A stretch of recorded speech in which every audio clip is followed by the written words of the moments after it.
Hey, Tony Gaskins here, popping in. Now, I headed to get my old haircut, get my old grooming. And y'all gotta forgive my eye patches today. They looking a little extra large because I'm a little closer to this camera.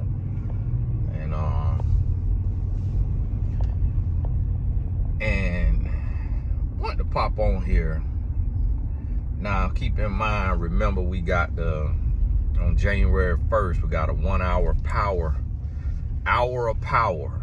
Just pure, strictly motivation. Just come out, the recording to be on there. Just listen, close your eyes, listen, visualize, listen to it again, take notes. Listen to it again, take you some more notes.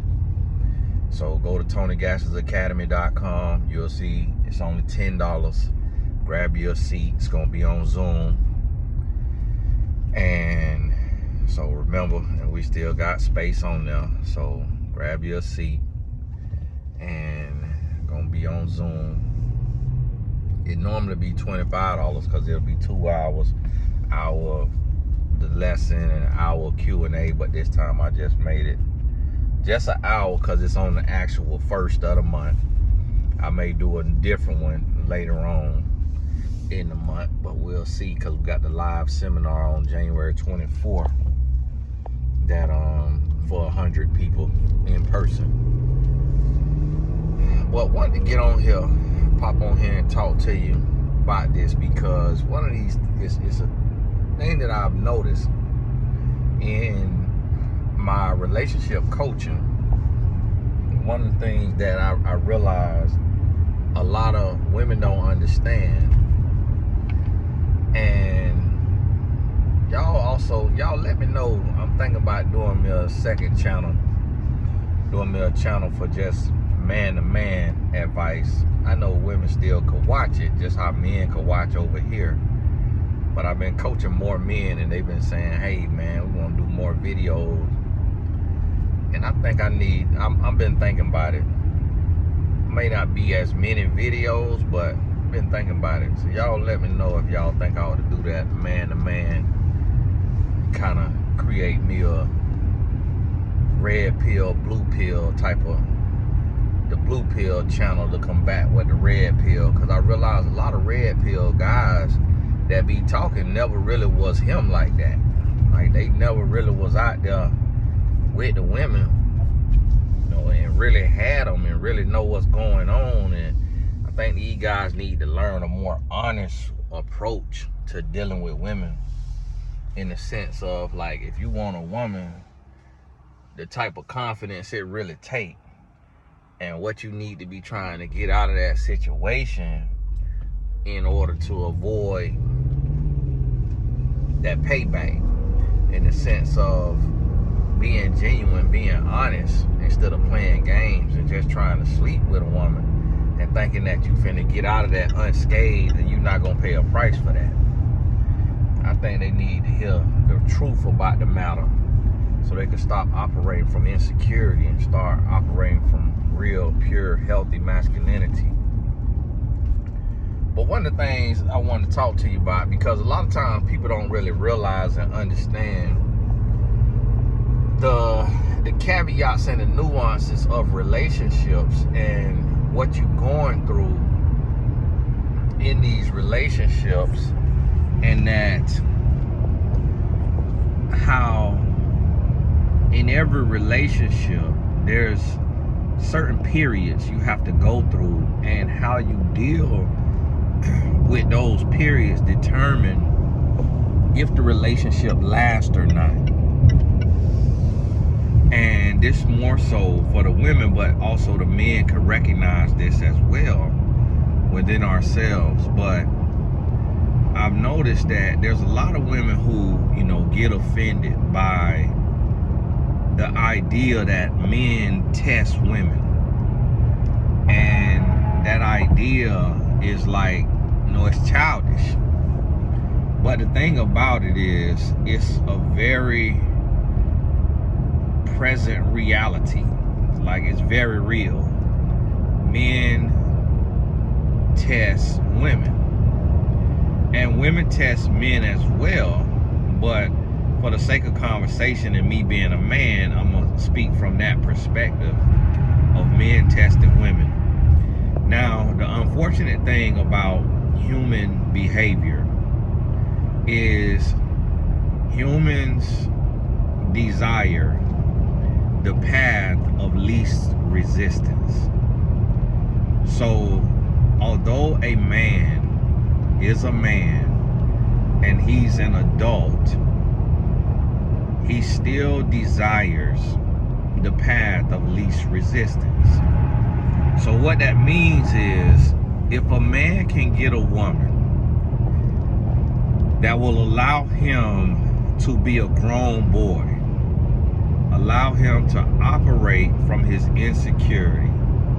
So if a man can control a woman, if he can gaslight a woman, if he can manipulate a woman, that is what a man will do. Because it strokes his ego and it feeds his appetite. It plays on the grown boy in him, and it doesn't require him to sacrifice, to be disciplined, to stretch, and to grow. Instead, he's able to play. He's able to be a grown boy. And he can turn that woman into a do-girl, a concubine, a slave. And he will literally pummel her. He will literally destroy her. He will literally beat her into the ground emotionally, verbally, and physically. That is just the duality of a human. And a lot of people don't understand that. And I want you to really think about this and look all the way back into childhood. And picture a little boy who can take everybody's toys. He can play with his toy. He can take everybody else's toy. He can eat his snacks. He can take other people's snacks. He don't have to do a nap time. He don't have to do time out. He never gets told no. What is he gonna do? Typically, unless he likes somebody, he gonna take full advantage. That same innate behavior, which a lot of times we think is a learned behavior, but it's not learned behavior, because we don't teach our child how to be selfish and stingy when they born and when they growing up. But y'all know, if you've ever been around a child, they get to that age to where this mine, and they get to that age to where they gonna hit too. They learn how to hit. And I remember Tallen hit his brother. We had a stick, a hockey stick, hit his brother right in the head. Pop! Hit him right in the back. Pop! And he'll laugh about it because he can't feel it. And then we had to, pop that hand. Had to pop that hand. No, that's a no-no. Don't do that. So then he learned, oh, hitting is not okay. But if you don't teach him that, you don't believe in popping that hand, you don't believe in putting him in time out, you gentle parenting, then you finna be getting your behind whooped. Because as soon as he get big enough to whoop you, he finna whoop you. But if you correct him and you chastise him and he learn, it ain't even got to be physical. You go sit him in the corner, go make him sit down, go sit still. And so that's the same thing in a relationship. When a woman gets with a man, it doesn't matter who that man is. It don't matter what he does for a living. It don't matter how much education he has. It don't matter how handsome he is. It don't matter what college he went to. it don't matter who raised him, he is going to test that woman. And the test is not always the same.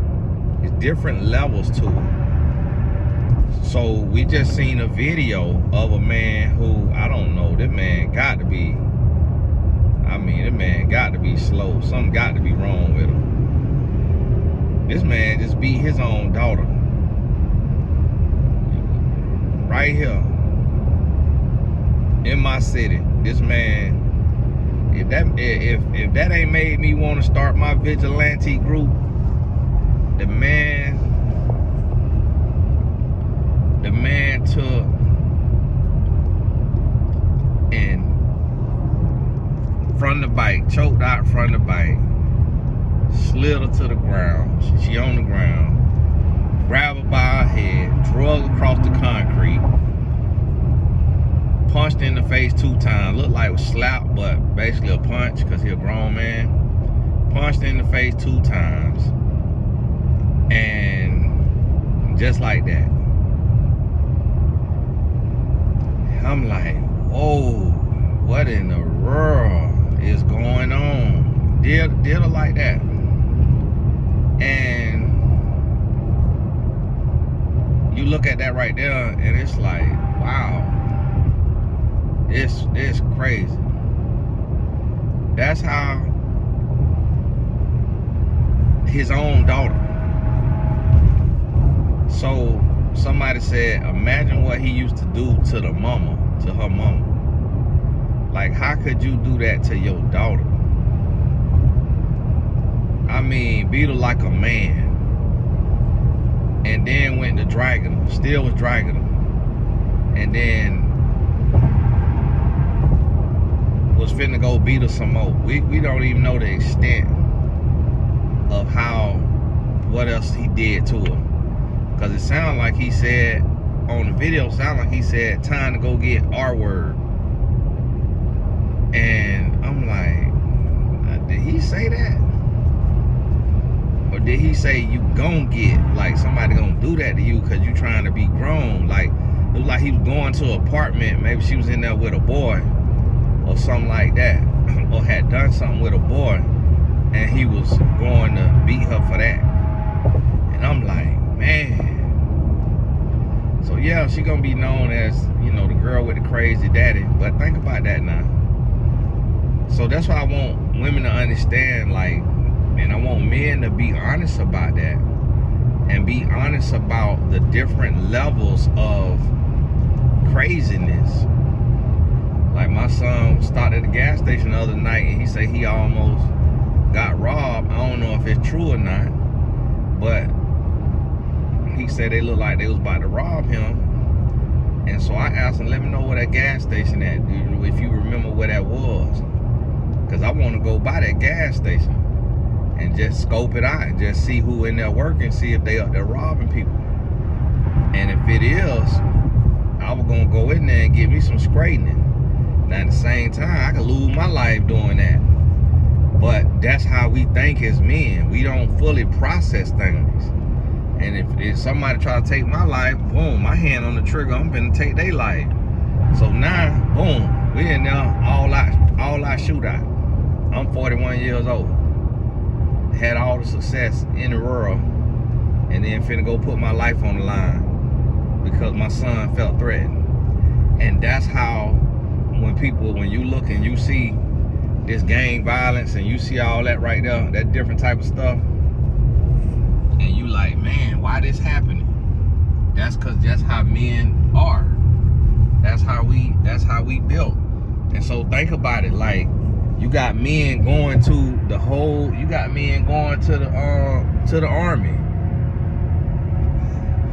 Men going to the army, going in the army and taking other people's life. People ain't never did none of them. Men going in there and got half the story. They got half the story. They told, hey, we going over here, this country doing this and that. All right, we ain't answering no questions. Boom, going in there. Blah, blah, blah, blah, blah, blah. Taking lives. Women, children, everything, babies. Everybody's life getting taken. And so this is how men are. And that's why I try to get women to understand, like, y'all be complaining and be talking about, oh, I gotta teach a man how to be a man. Oh, I gotta raise a man. Oh, that's too much. But you don't understand the male species. Like, God didn't make a man the way he made a woman. Like, a man is completely different than a woman. And it's not fair, but it's the reality. But let me help you understand. So here's the thing, what I was gonna tell you. The test may be different. So a man who was raised to respect women, and he had a good mama, and she taught him open doors, pull out chairs, all of that, and he's like a doctor or a lawyer, like he's raised good, private school, good mama, could be a black guy. Well, that man may try his woman differently. So instead of trying her, like cussing her out, talking down to her, controlling her, it may be he want to sleep with her 3 times a day, and she around here sore. And you know, he want her at 5 o'clock in the morning. He want her 5 p.m. Soon as she walk in the door from work. He want her 1 a.m. And then even after they done had kids, he still always on her, always on her, always on her. And she feel like, man, he makes so much money. He make, 6 figures. He a 10 out of 10, tall, dark, and handsome. Good in the bed or whatever. I don't want to say no, because he could get it from anywhere. So now she just becomes that, and she never get to say, I got a migraine, I got a stomach ache, it's my time of the month. Like, she never get to say none of that. And so then he just started to treat her like a bucket. He treating her like that bucket, and he never acknowledging, like, her highs and lows, her ebbs and flows. He never acknowledging that, she go through things hormonally, and not every day and not every second of the day and all the time is she gonna feel like doing that. That sometimes she not in that mood, and he's not paying attention to her emotions and to how she feeling and what she got going on. He just thinking about himself and what he got going on. And so that's what I mean. But that's a test. And then, let me see this. What that said? Did that say support our Trump? Stop funding wars?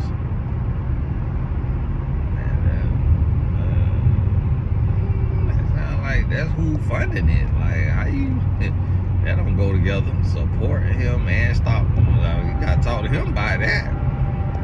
And so you gotta take and realize that another test might be with the cooking, to where she cooking a hot breakfast, she cooking a hot lunch, she cooking a hot dinner. And it might be 7 days a week. If it don't come out right, she got to go cook it again. And he might test her like that. So the thing about it is, it's servitude. He testing her in servitude. He making her a slave. He making her a maid. And she don't. Whereas another woman could be like, I don't feel like cooking today. Let's do takeout. Let's do Uber Eats. I go pick it up. What you want? She might say that.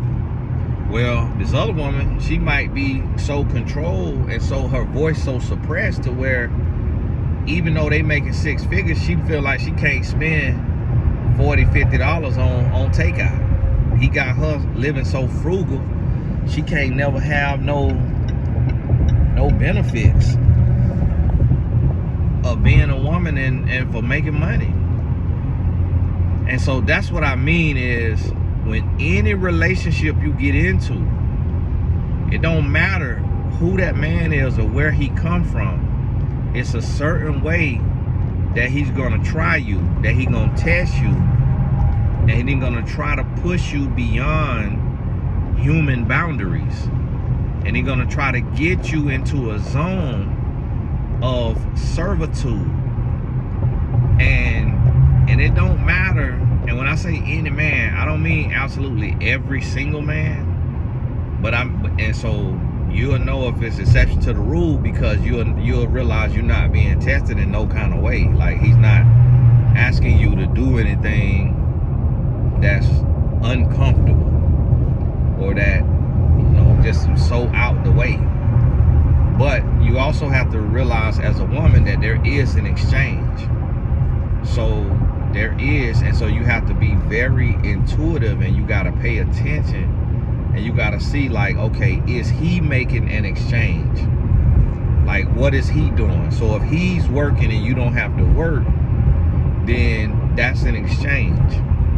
If he working and you working, now both of y'all putting in, but then you got to look at, do you work inside and he work outside in the elements? Or do you work outside and he work inside? So not all things are equal, and those things have to be taken into consideration. And I remember my mom and dad coming up, my dad would want her to cook, and she'll be like, I work 40 hours just like you do.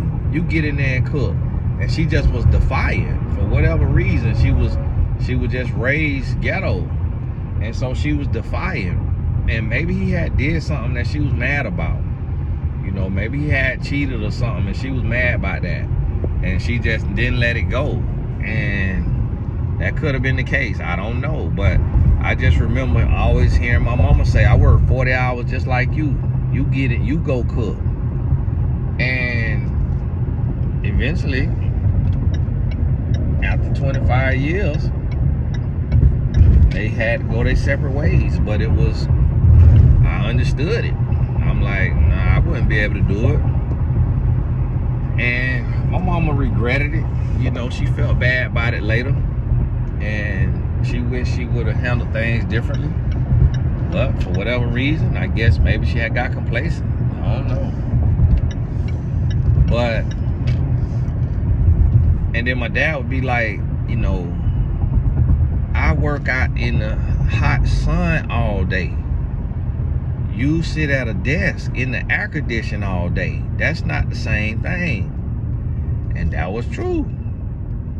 And so it just, I really don't, I could remember like a couple of being at the table having dinner together.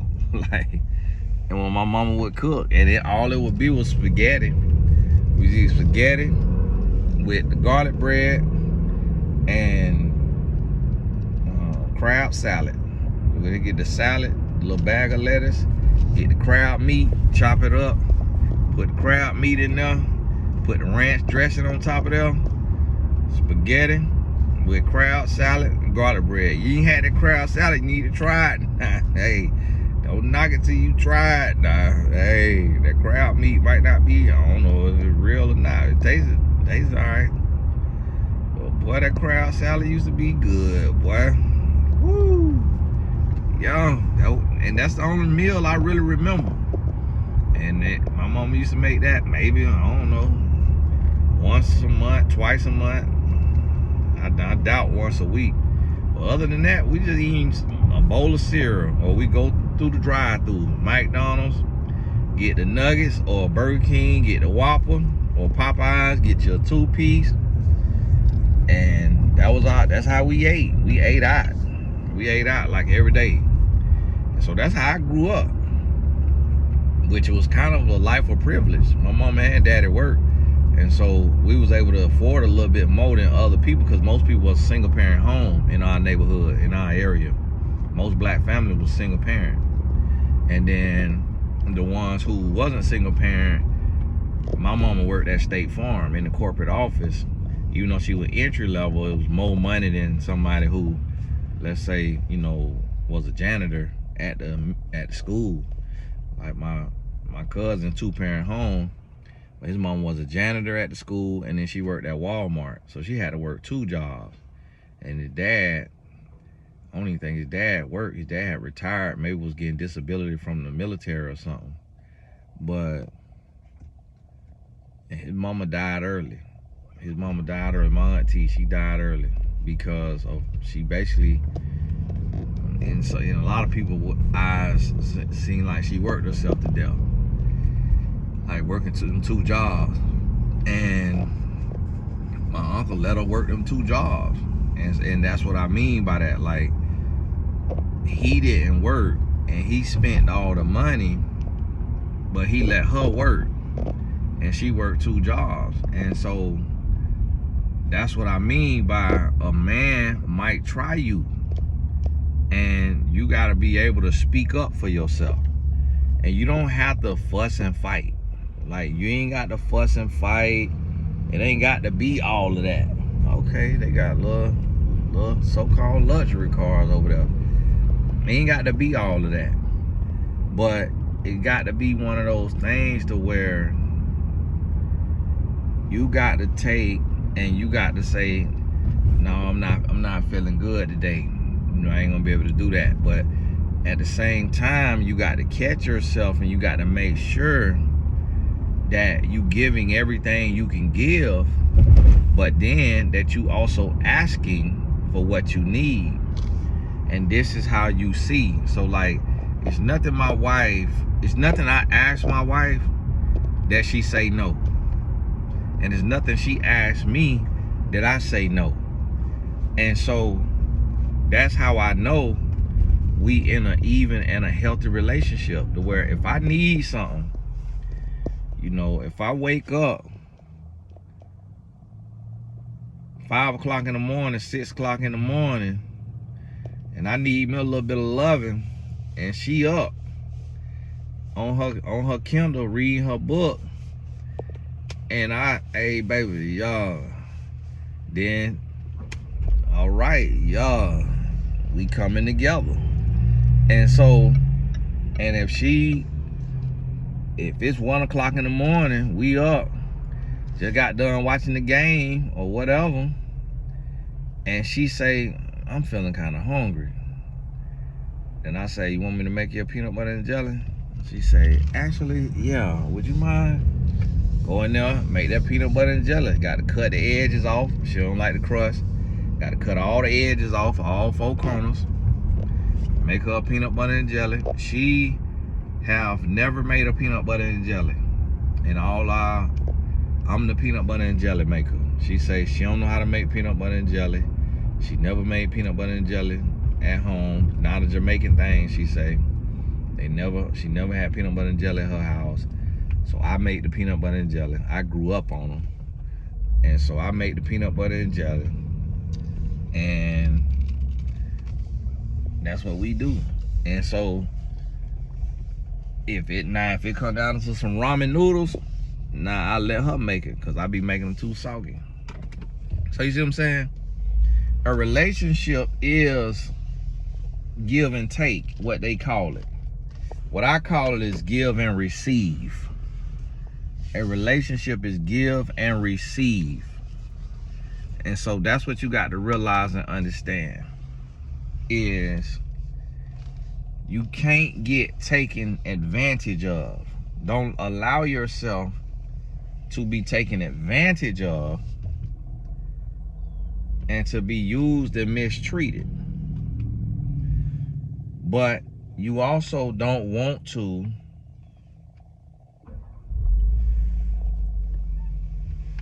get caught up. You don't want to be in a place to where you being unrealistic, and meaning like Give you an example. I gotta get a haircut in 27 minutes, so this might be close to our hour video today, unless my barber get here early. So let me give you an example. So it's like, let's say your man say, "Hey babe, could you make that shrimp Alfredo you be making?"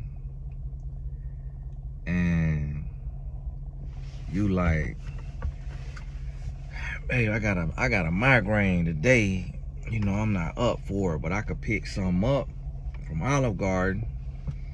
And he's like, "All right, okay, cool. Theirs not good as yours, but it'll suffice. I'm just craving that." And then he'll come tomorrow or next week. Say, "Hey babe, can you make that beef stroganoff that you make?" And then you feeling fine. You ain't got no migraine, and you like, "Nah, I ain't feeling it today. I ain't feeling beef stroganoff. I was thinking about making roast beef sandwiches." And so now it's like you just contesting what he asking because you done listen to this video, and you think he trying you, you think he testing you, and so you saying no for no good reason. That's when you playing mind games. So what you have to realize, when I'm teaching you this stuff, this ain't mind games. This human behavior. And so what you have to learn is human behavior, and you got to learn how to respond and how to deal with human behavior. And so everything is call and response. Everything is cause and effect. Everything is action and reaction. So it all depends on how you respond. And here's the thing. This is where a lot of people go wrong. This is where a lot of women go wrong, and the relationship drain them. And I have to remind my wife of this all the time, because she's that type of person where she will bend over backwards and do all of this stuff, and she will expect you to do the same, but she won't ask for it. And she had to get on some of her friends like that, because she'll bend over backwards and really do for her friend, and then it come her birthday or something like that, and her friend won't really think about her or won't do for her, and then she'll call them out about that. And it was interesting to me to see my wife do that with her friends, because I'm like, she don't really do that to me. But she really ain't got to, because I be trying to do too much. I be doing the most. If I'm able to do it, I do the most. And so, and then it was hard for me for Christmas or whatever, because I give her $1,000 or more a week. And so it's like, come time for Christmas, it's like, I really don't know what to get, because I done gave her all my money. And then it's like, and then still, even after Christmas, I'm still sending her money. And so, and she'll just let her money stack up. So it kind of come to where, like, okay, if you really want that $2,500 jacket, you got it. Because I ain't got it. I done gave you all my money, so she can't really say nothing like, "Oh, you ain't looking out for me," or "You ain't doing this, you ain't doing that." She can't really say that. What's the day? The day Monday? Oh yeah, another one of her gifts get delivered today. I need to tell her about that. And so that's one of those things to where you got to also make sure that you could speak up. Like, you can't be in a situation where you doing, and you're not asking for what you need. And I try to always be thoughtful. And so I told my wife today, I was like, when I'm coming up here, I said, "Hey, let me know if you need me to get anything for you on the way home." And so that's a rhetorical question now. I really don't want her to throw nothing out there, but if she do, I will gladly do it. And when you do it, when you do for somebody you love, it feel good. You know, I was in the I got, you know, one of the families, we got a Christmas list, and one of the people in there, we got them a, wow, how this car driving crazy. Got one of the boys a gift, and he asked me, hey, coach, how much was this? So now, here go beggars being choosers. He asking how much was it? And will it pass the diamond test? It's like, bruh, do you really think somebody getting you diamonds and this is a charitable program? And so that's what I mean, like, that's human nature, and that's how humans are, and they'll get, you know, unrealistic. So not only do you have to understand that you will be tested, you will be tempted, you will be tried, but you also got to ask for what it is you want and need.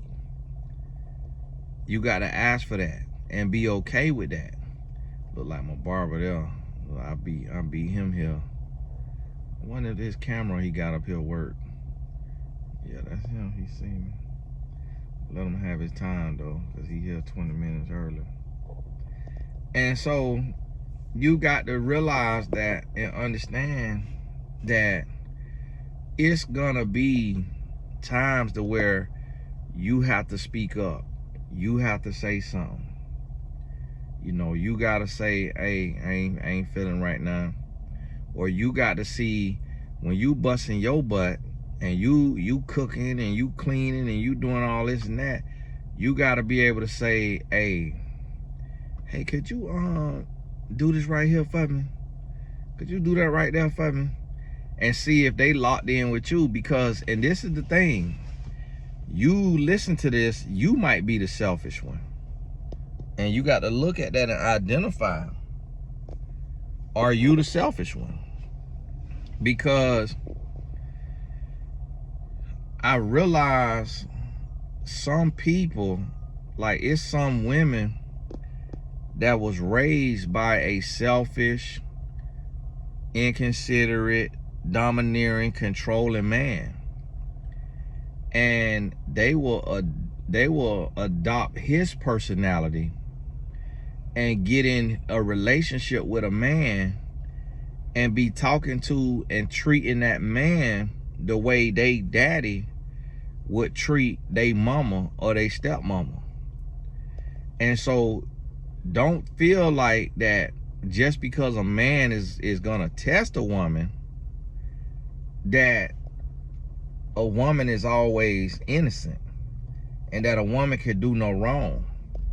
Because you may be the woman listening to this and you may be the selfish one. So you got to be mindful of that.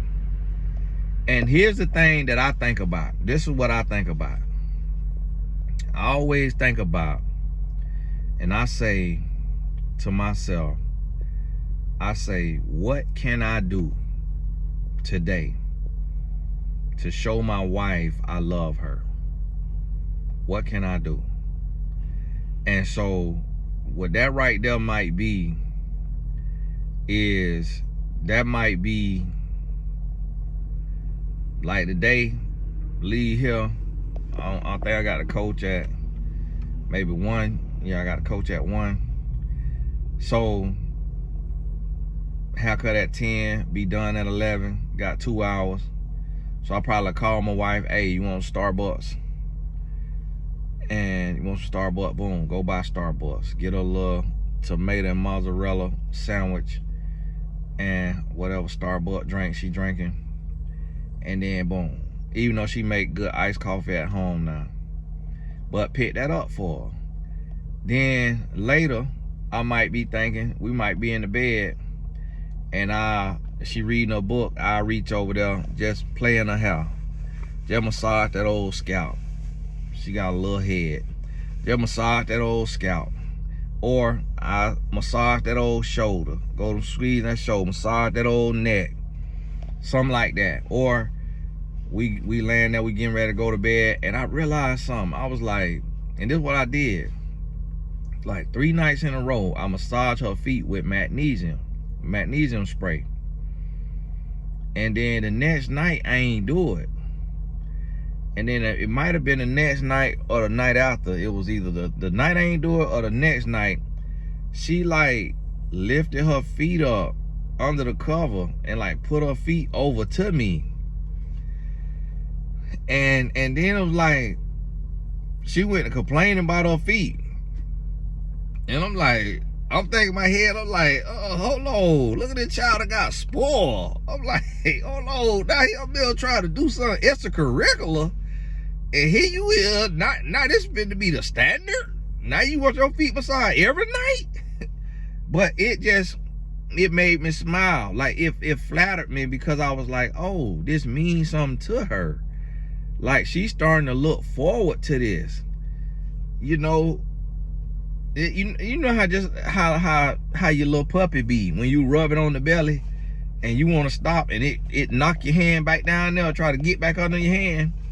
It was like that right there. It was like, and I thought about it. I said, you know what? You know, that is human nature. Like, if she massaged my scalp and that feel good, man, I'm trying to get my head up under the hand anytime I can, because I know what it feel like, and it feel good. And so I'm sitting there, I'm thinking about that, and I'm like, man, okay, yeah, it's interesting. So that made me think about that, and it showed me like, okay, let me take and every day do something to show her. Now, I'm gonna tell y'all what I used to do. I pop in Target.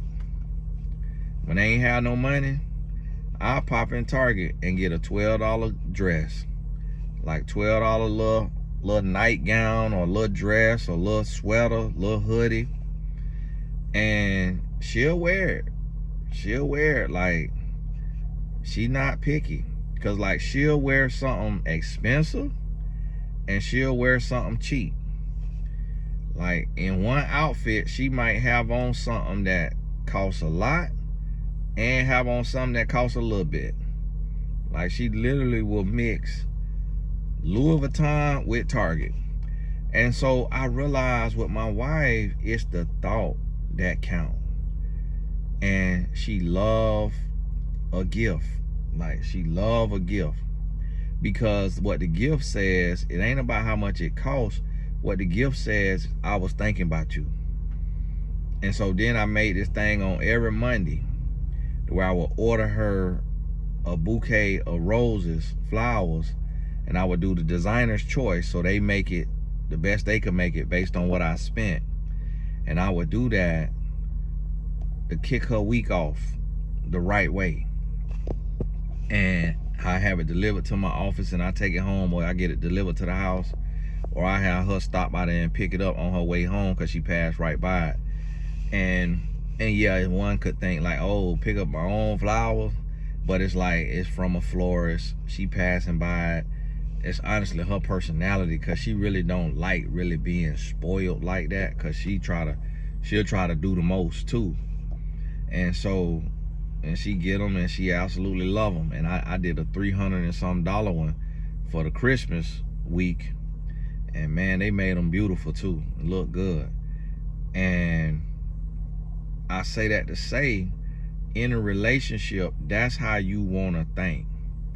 You want to think, and the thing about it is, you ain't got to do it every single day. You're not always gonna do it every single day. You're not always gonna be able to make that happen every single day. It may not always be like that, but you want to think like that.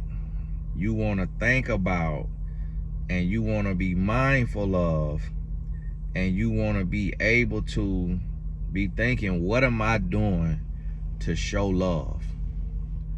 What am I doing to let my spouse know that I love them?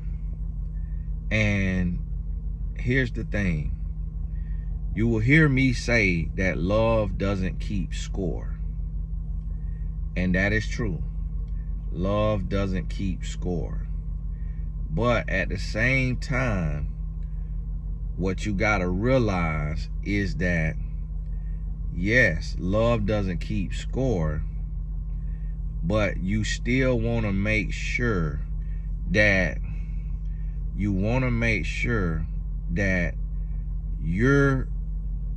if you're giving, that it's also being gave to you. Like, you want to make sure, okay, my barber doing good for herself. Got him an old breakfast meal. Got him some Starbucks.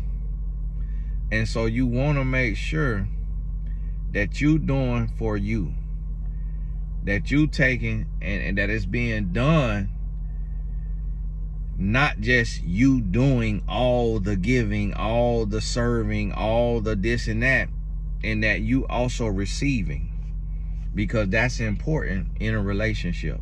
And see, the thing about it is, a lot of times we don't think about, like, okay, am I being treated right? And yes, you ain't to keep score, but you still supposed to be thinking about, like, okay, how am I being treated? How am I being seen in this relationship? Because what you have to remember about human nature, humans get complacent. Humans get greedy.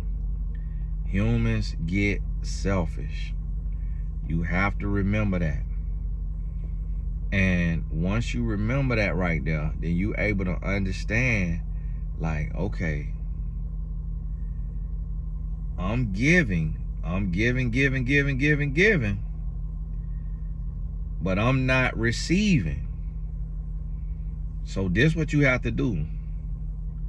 And this where people fail at. You can't just comment on, I'm doing this, and you ain't doing this. Because some people, they not wired like that. Like, gratitude is a learned behavior. Giving is a learned behavior. Some people are raised in scarcity. They raised in scarcity. They don't know how to give. They only know how to receive. Like, they don't know how to share. So you have to realize that some people, the person you with, could have been raised detrimentally to a relationship. Because if their parent served them hand and foot and did not require that they make their bed, they pick up around their room, they wash dishes, they sweep floors, mop floors, mow the lawn, whatever. Like, we had a big yard growing up. We had a big front yard. My dad just made me mow the lawn. And I remember walking from one side to the other side of my front yard. It took me 90 feet. So I'm walking 90 feet. So that's like 30 yards. And we had a big front yard. Like, we could play full football game in there, soccer game. We'd be out there boxing. We had a nice little time in that front yard. But my dad used to make me mow that whole lawn. And it would take me like 2 hours. And so I learned service. I learned responsibility. So that's why I pay attention to everything my wife do for me. And anything she do for me, I say thank you. I don't like when she say thank you to me. But anything I do for her, she say thank you. It hurt my nerves too. She be like, thank you. And it's like, man, like, why you saying thank you? Like, I'm your husband. Like, but I tell her thank you. And she don't look like she got a problem with me saying thank you. But so that's why I tell her thank you, and that's why she extra about it. And so guess what? We have, and forgive my French, we have trained each other. And I know y'all don't like that word, train, but the Bible say, train up a child in the way that he should go, and when he's old, he won't depart from it. So when he old, what he's still operating under? His training. So we have trained each other, which also interchangeable with we have taught each other. We taught each other how to treat the other person. We have shown and expressed what we want and need. So, and I'm gonna tell y'all an interesting thing too. It's a concept that I call human physics. You know, because I never took physics class, I don't know nothing about it. But it's just what I call it. I call it human physics, and I made this up. So if it's an actual real thing, then okay. Great minds think alike. If you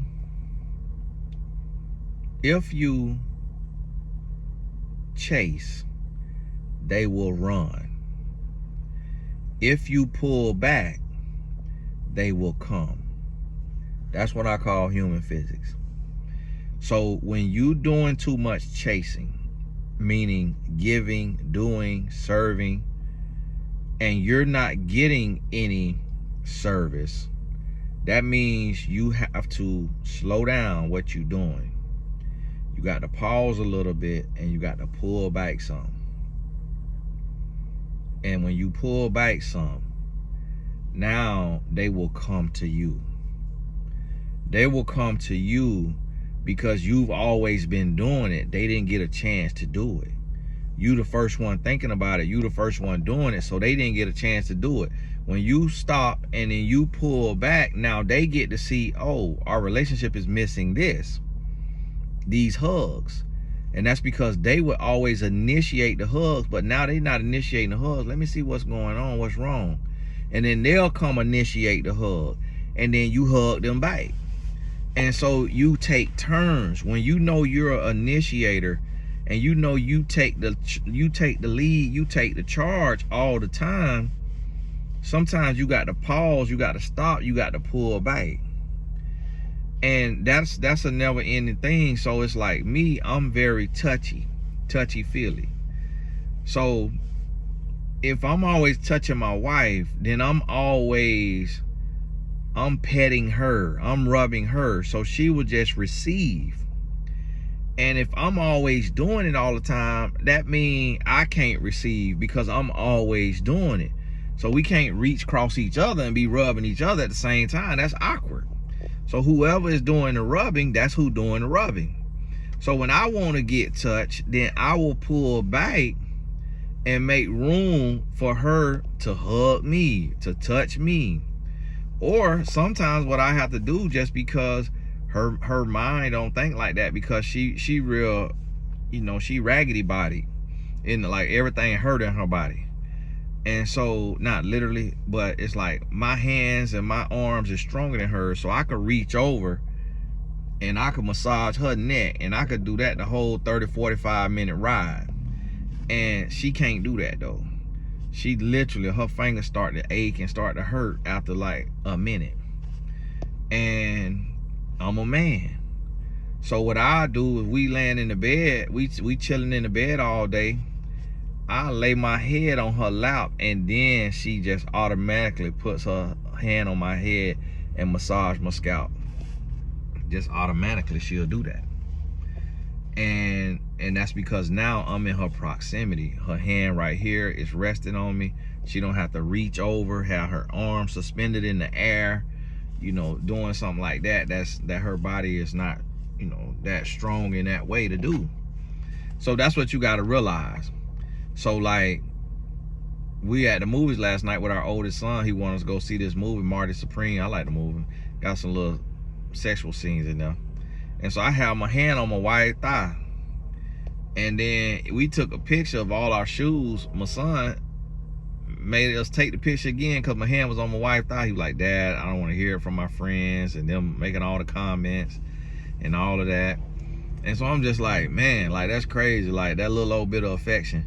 And then when I moved my hand from her thigh in the movie, it was like she lift her feet up and leaned over. Then it was like she leaned her knees over towards me, leaned her head and shoulder over towards me, and like came towards me.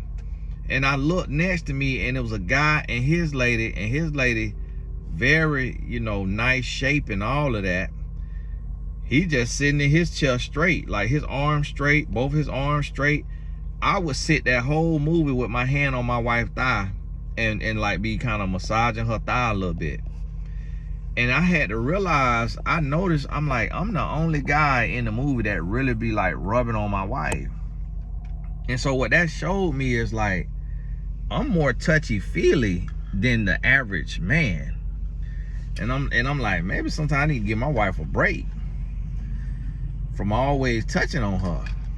And so, and she don't mind it, but she's not really a touchy-feely person. Like, she don't do a lot of touching, but she don't mind if I do it to her. But because I do it to her, she always do it to our youngest son. So like with them, she touchy-feely. Like with Tatum, she touchy-feely. With me, she not really like that all the time unless I pull back.